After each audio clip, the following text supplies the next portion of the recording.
Bonjour à toutes et à tous, bienvenue dans ce nouvel épisode de notre podcast consacré à la RSE.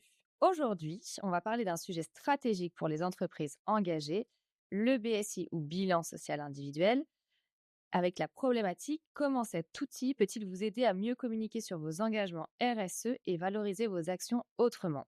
Pour en parler, j'ai le plaisir d'accueillir Marie-Christine Anani et Maïlis Duboé, consultante communication CNB.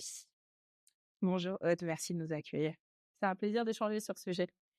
Merci à vous d'être avec nous aujourd'hui. Alors, rentrons dans le vif du sujet. Pourrez-vous définir rapidement ce qu'est un BSI et nous expliquer en quelques mots pourquoi il s'agit d'un outil clé en matière de communication RSE?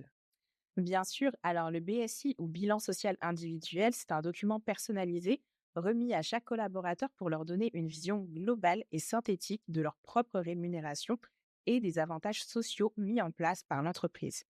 Il permet d'illustrer concrètement l'engagement de l'entreprise en matière de RSE en valorisant les actions mises en place, notamment les actions liées à la qualité de vie au travail, à la formation, l'épargne salariale ou encore la protection sociale. Donc, si je comprends bien, le BSI permet de sortir d'une communication purement institutionnelle, comme on peut le voir par exemple avec la fiche de paye, et d'aller vers quelque chose d'un peu plus pédagogique et explicite pour l'ensemble des collaborateurs. C'est bien ça? Exactement. Aujourd'hui, les entreprises doivent prouver leur engagement avec des données claires, mais aussi avec des supports accessibles et compréhensibles. Le BSI, c'est un levier stratégique qui permet aux salariés de comprendre leur package global et de prendre conscience des efforts déployés par l'entreprise pour leur bien-être et leur développement professionnel. Alors justement, est-ce que vous auriez un exemple concret d'une entreprise qui a su utiliser le BSI pour renforcer son engagement social et sociétal et améliorer le dialogue social au sein de son organisation? Oui, il y a un bel exemple avec le groupe SPI. Il s'agit d'un groupe qui œuvre énormément pour la qualité de vie au travail de leurs collaborateurs, mais c'est toujours difficile dans une entreprise de presque 20 000 collaborateurs et plus de 300 sites de valoriser à tous l'ensemble des actions mises en place. Avec le BSI, ils ont pu présenter de manière claire et attractive tout ce qui constitue la rémunération globale. Donc par exemple le salaire, les primes, les avantages sociaux, la formation ou encore les dispositifs d'épargne. Cette initiative, elle a amélioré la perception de la politique RH et renforcé l'engagement des salariés. Hyper intéressant, surtout du fait de se dire qu'en un seul document, on a pu y inclure l'ensemble de ces données. Aujourd'hui, on note que la RSE devient évidemment un critère non négligeable pour l'engagement des collaborateurs. Pouvez-vous nous expliquer en quoi le BSI est un support adapté pour valoriser ces actions en matière de RSE? Alors, il y a plusieurs étapes importantes. D'abord, il faut définir les éléments à intégrer dans le BSI en fonction des politiques RH et RSE de l'entreprise. Ensuite, il faut collecter et structurer les données de manière synthétique et visuelle. Une fois ces éléments en place, on peut travailler sur la mise en forme et la personnalisation, car un bon BSI doit être attractif et compréhensible. Il faut également prévoir des actions de communication autour de la diffusion pour que tout le monde puisse prendre connaissance de sa diffusion.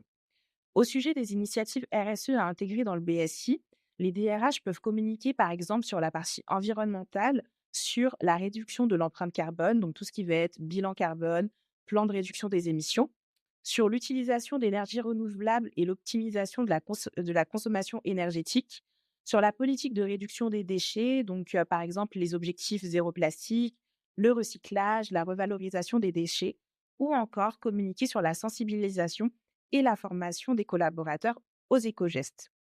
Pour l'aspect sociétal, il est possible de mettre en avant la promotion de la diversité et de l'inclusion, les sujets autour de l'égalité homme-femme, de l'handicap ou de la diversité culturelle. On peut aussi mettre en avant les programmes de formation et de développement des compétences autour de la politique QVT, donc tout ce qui va être ergonomie et prévention des risques psychosociaux, par exemple.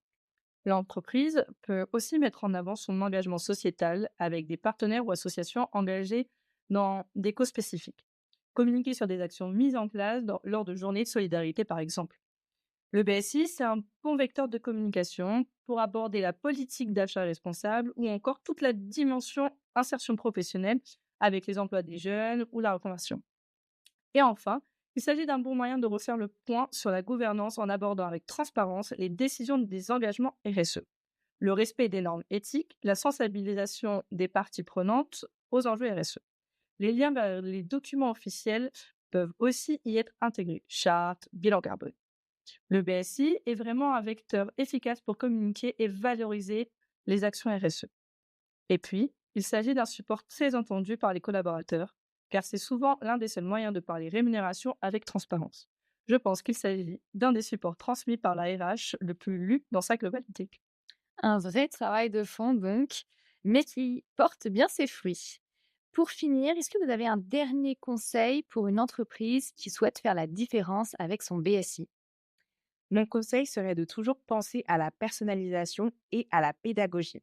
Un bon BSI doit être adapté à chaque collaborateur pour qu'il se sente concerné et valorisé. C'est un outil de reconnaissance puissant qui, bien exploité, peut renforcer la motivation et l'engagement des équipes. Un excellent conseil pour conclure. Merci beaucoup en tout cas Marie-Christine et Maïlis pour cet échange très enrichissant. J'espère que ce podcast donnera envie à l'ensemble de nos auditeurs de repenser leur communication RH avec un BSI focus davantage sur leur politique RSE. Merci à tous d'avoir été à l'écoute. On se retrouve très vite pour un nouvel épisode conseil. Merci, Aude.